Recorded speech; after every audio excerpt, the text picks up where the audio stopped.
Glória a Deus, glória a Jesus. Saúdo a todos na paz do Senhor Jesus. Irmãos, vamos dar continuidade na nossa meditação na Santa Palavra de Deus. Nós hoje estamos fechando a mensagem de 2 Coríntios, no capítulo de número 6. Vamos fazer a leitura corrida da mensagem e depois a leitura também corrida das referências, tá certo, irmãos? Aleluia, Pai, louvado seja Deus. Vamos então à leitura da mensagem, 2 Coríntios, capítulo de número 6.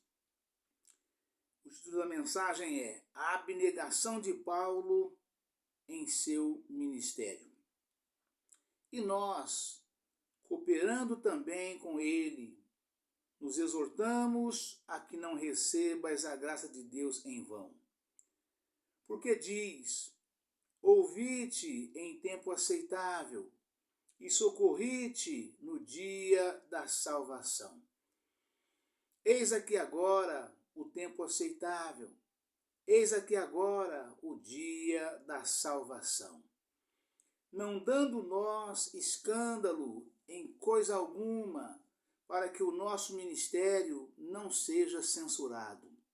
Antes, como ministros de Deus, tornando-nos recomendáveis em tudo, na muita paciência, nas aflições, nas necessidades, nas angústias, nos açoites, nas prisões, nos tumultos, nos trabalhos, nas vigílias, nos jejuns, na pureza, na ciência, na longanimidade, na benignidade, no Espírito Santo, no amor não fingido, na palavra da verdade, no poder de Deus pelas armas da justiça, à direita e à esquerda, por honra e por desonra, por infâmia, por boa fama, como enganadores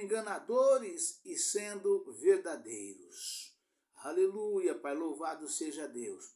Como desconhecidos, mas sendo bem conhecidos. Como morrendo, e eis que vivemos. Como castigados e não mortos. Aleluia, Pai. Como contristados, mas sempre alegres, como pobres, mas enriquecendo a muitos, como nada tendo e possuindo tudo. Aleluia, Pai, louvado seja Deus, glória a Jesus. Aleluia, Pai. Instante, exortação à santidade. Ó Coríntios, a nossa boca está aberta para vós, e nosso coração está dilatado. Não estáis estreitos em nós, mas estáis estreitados nos próprios afetos. Vamos repetir. Não estáis estreitados em nós, mas estáis estreitados nos vossos próprios afetos. Ora, em recompensa disso, falo como a filhos, dilatai-vos também vós. Não vos prendais a um jugo desigual com os infiéis, porque que sociedade tem a justiça com a injustiça? E que comunhão tem a luz com as trevas? E que concórdia há entre Cristo e Belial? Ou que parte tem o fiel com o infiel? E que consenso tem o templo de Deus com os ídolos? Porque vós sois o templo de Deus vivente, vós sois o templo do Deus vivente. Como Deus disse, neles habitarei, e entre eles andarei, e eu serei o seu Deus, e eles serão o meu povo. Pelo que saí do meio deles, e apartai-vos, diz o Senhor, e não toqueis nada imundo, e eu vos recebereis. Aleluia, Pai, louvado seja Deus. e eu vos receberei. E eu serei para vós pai, e vós sereis para mim filhos e filhas, diz o Senhor Todo-Poderoso. Amém, irmãos? Aleluia, Pai, louvado seja Deus. Vamos agora, irmãos, à leitura das referências, né? Que elas nos dão, né, uma elucidação maior e melhor da leitura que acabamos de fazer, né? Nós meditamos esses últimos 2, 3 dias nesse capítulo, né? E agora, hoje, vamos fazer a leitura corrida nas referências, tá certo, irmãos? Aleluia, Pai, é um fechamento, né? Louvado seja Deus, glória a Jesus. Então, vamos entrar nas referências. O versículo 1 até o 4 está escrito o seguinte, né? Que é o primeiro passo das referências. A abnegação de Paulo em seu ministério, né? Por que a palavra diz dessa forma, né? Porque a palavra anterior diz o seguinte, isto é, né? Louvado seja Deus, em tudo isso, e tudo isso provém de Deus, que nos reconciliou consigo, mesmo por Jesus Cristo, e nos deu o ministério da reconciliação. Isto é, Deus estava em Cristo reconciliando consigo o mundo, não lhes imputando os seus pecados, e pôs em nós a palavra da reconciliação.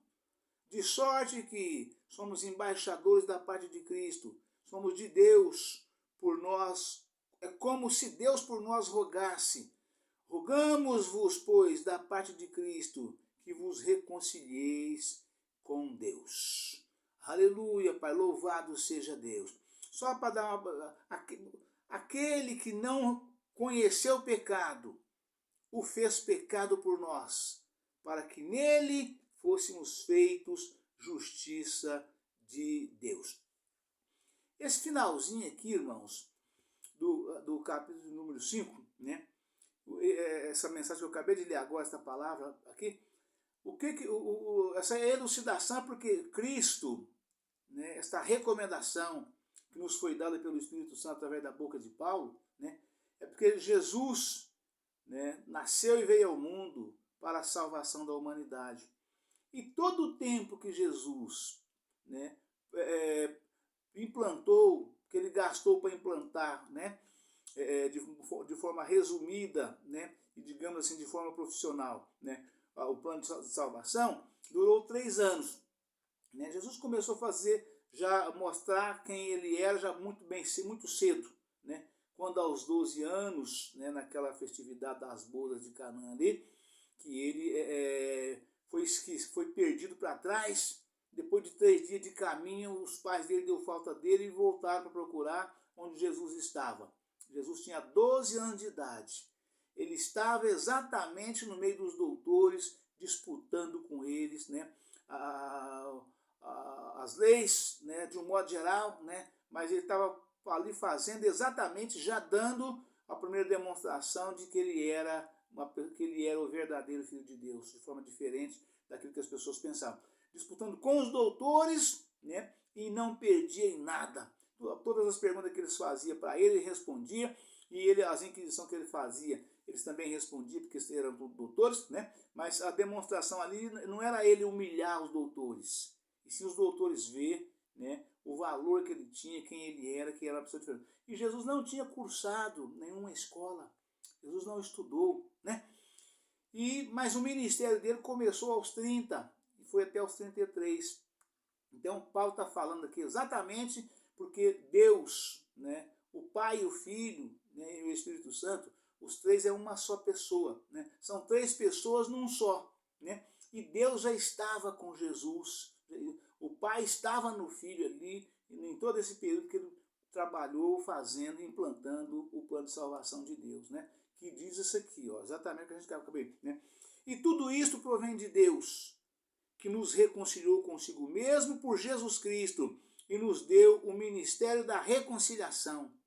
Isto é, Deus estava em Cristo reconciliando consigo o mundo, não lhes imputando os seus pecados, e pôs em nós a palavra da reconciliação. De sorte que somos embaixadores da parte de Cristo, como se Deus por nós rogasse. Rogamos-vos, pois, da parte de Cristo, que vos reconcilieis com Deus.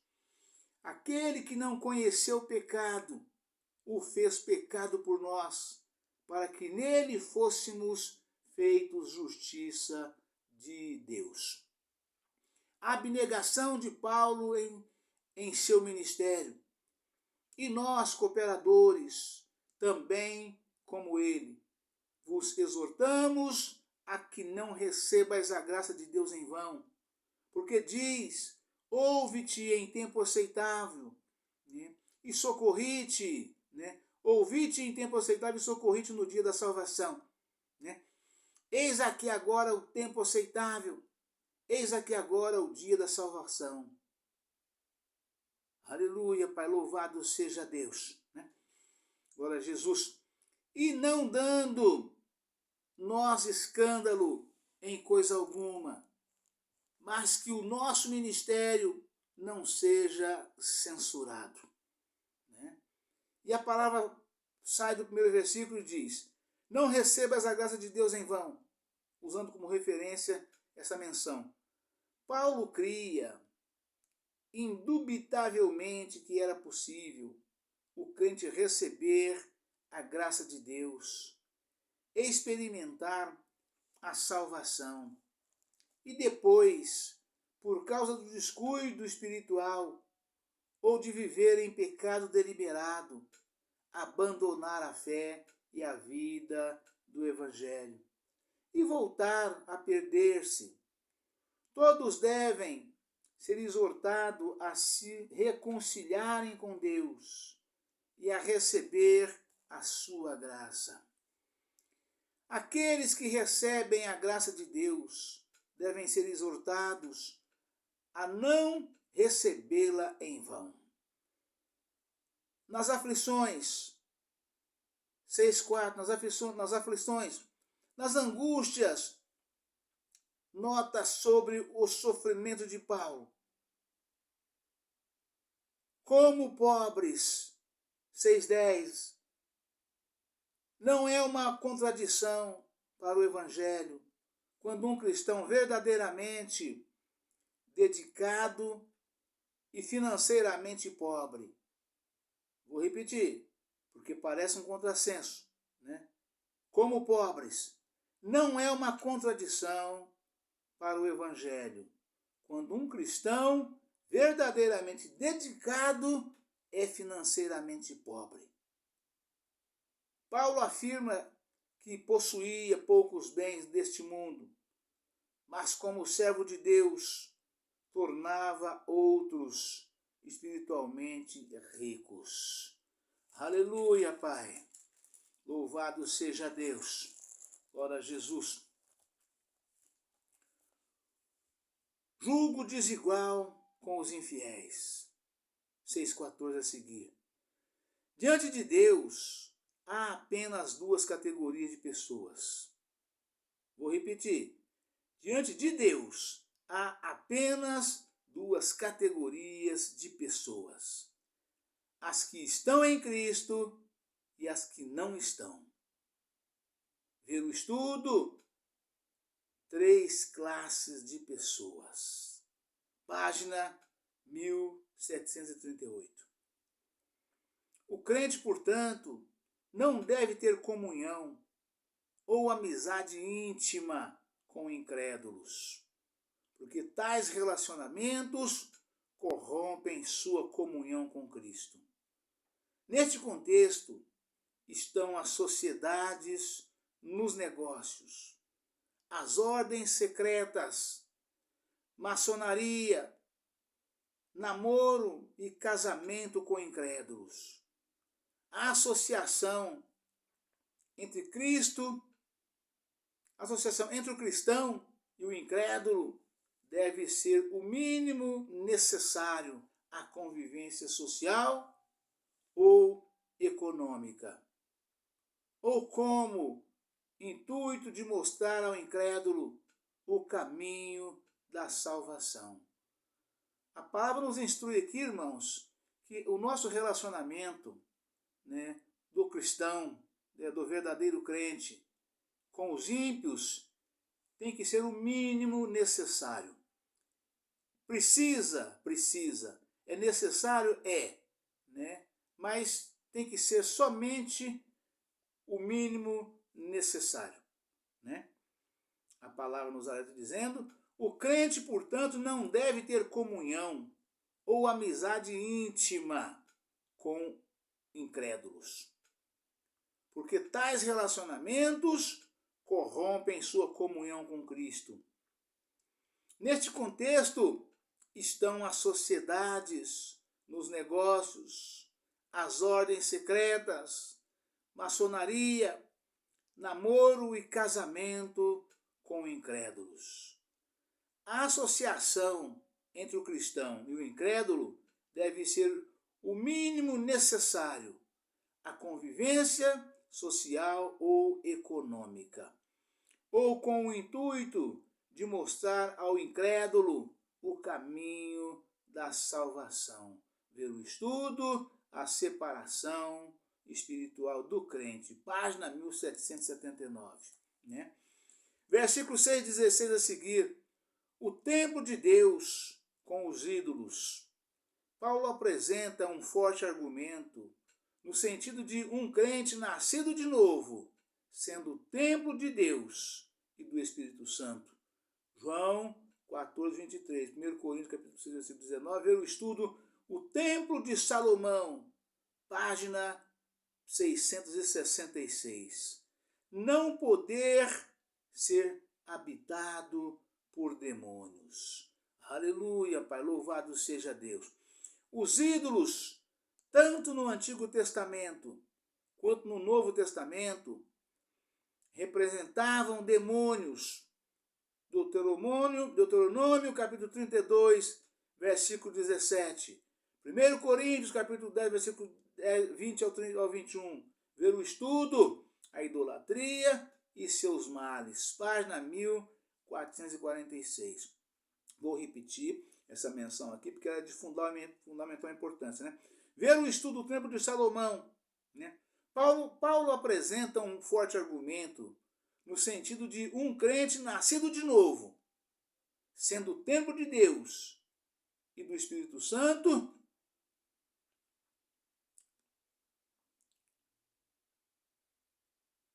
João capítulo 14, versículo 23, 1 Coríntios capítulo 6, versículo 19.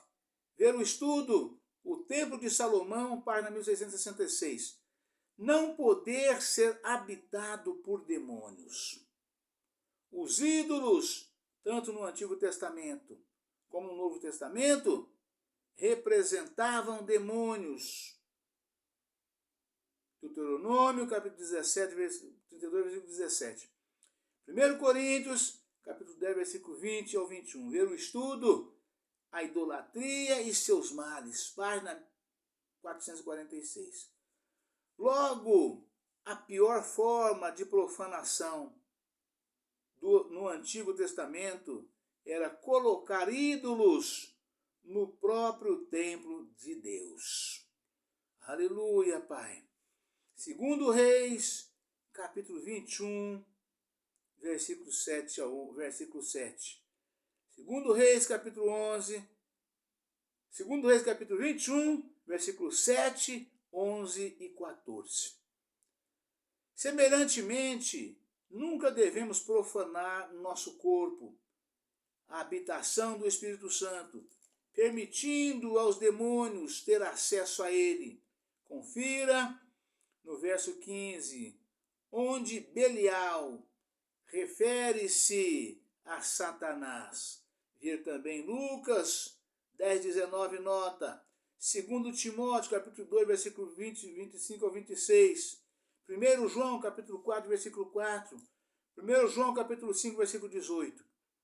Embora um espírito imundo não possa habitar lado a lado com o Espírito Santo, num verdadeiro crente, né? Embora um espírito imundo não possa habitar lado a lado com o Espírito Santo num verdadeiro crente, pode haver circunstâncias em que um espírito maligno haja num indivíduo cuja conversão esteja em marcha, né? Ou seja, não está completamente salvo ainda, porque está cuidando de ser salvo, né?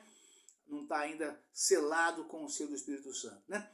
Não estando ele ainda plenamente regenerado pelo Espírito Santo.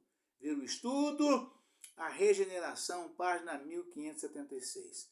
A conversão pode, às vezes, envolver a expulsão de demônios de uma pessoa que sinceramente deseja seguir a Cristo, mas que está enfrentando problemas maiores com certos pecados, até ser aniquilado aquele poder ou controle de demônio, até ser aniquilado aquele poder ou controle demoníaco, a pessoa não poderá experimentar uma salvação plena e completa e assim tornar-se templo do Deus vivente. Confira em Mateus capítulo 12, versículo 28 ao 29. Vê o estudo, o poder sobre Satanás e os demônios. Página 1466. 2 Coríntios capítulo 6, versículo 17 a seguir, né? Apartai-vos, ver o estudo, a separação espiritual do crente. Página 1779, né? Essa mensagem do capítulo 6, versículo 17 e 18 está escrito: pelo que saí do meio deles, é a recomendação do Espírito Santo, pelo que saí do meio deles, e apartai-vos, diz o Senhor, e não toqueis nada imundo. Sai do meio, aparte e não toque nada imundo, né? Não coma e não beba nada que for dedicado aos ídolos, né? Todo tipo de festa mundana que é dedicada a um determinado ídolo, né? Essa alimentação, a palavra de Deus nos proíbe comer delas. E não juntar com eles também nessas tipos de festividade, né? Podemos trabalhar juntos, podemos conviver juntos, mas para o mínimo necessário para que tenhamos paz e harmonia. A não ser que nós estaremos juntos, fazemos comunhão, apenas com o intuito de salvá-los para Cristo, né? Mas não participando dessas coisas, não participando de todas as festividades, não comendo junto com eles comida sacrificada aos ídolos, né? Pelo que saí do meio deles e apartai-vos, diz o Senhor, né? Sai do meio deles e apartai-vos, diz o Senhor, e não toqueis nada imundo, e eu vos receberei. É promessa de Deus, né? E eu serei para vós pai, e vós sereis para mim filhos e filhas, diz o Senhor Todo-Poderoso. Aleluia, Pai, louvado seja Deus. Glória a Jesus. Apartai-vos, ver o estudo, apartai-vos, ver o estudo, a separação espiritual do crente. Página 1779. Amém, irmãos? Aleluia, Pai, louvado seja Deus. Deus abençoe a todos, um forte abraço. Ficam todos na paz do Senhor Jesus. Amanhã estaremos de volta com um novo vídeo, uma nova mensagem, em nome do Senhor Jesus. Amém? Aleluia, Pai, louvado seja Deus. Glória.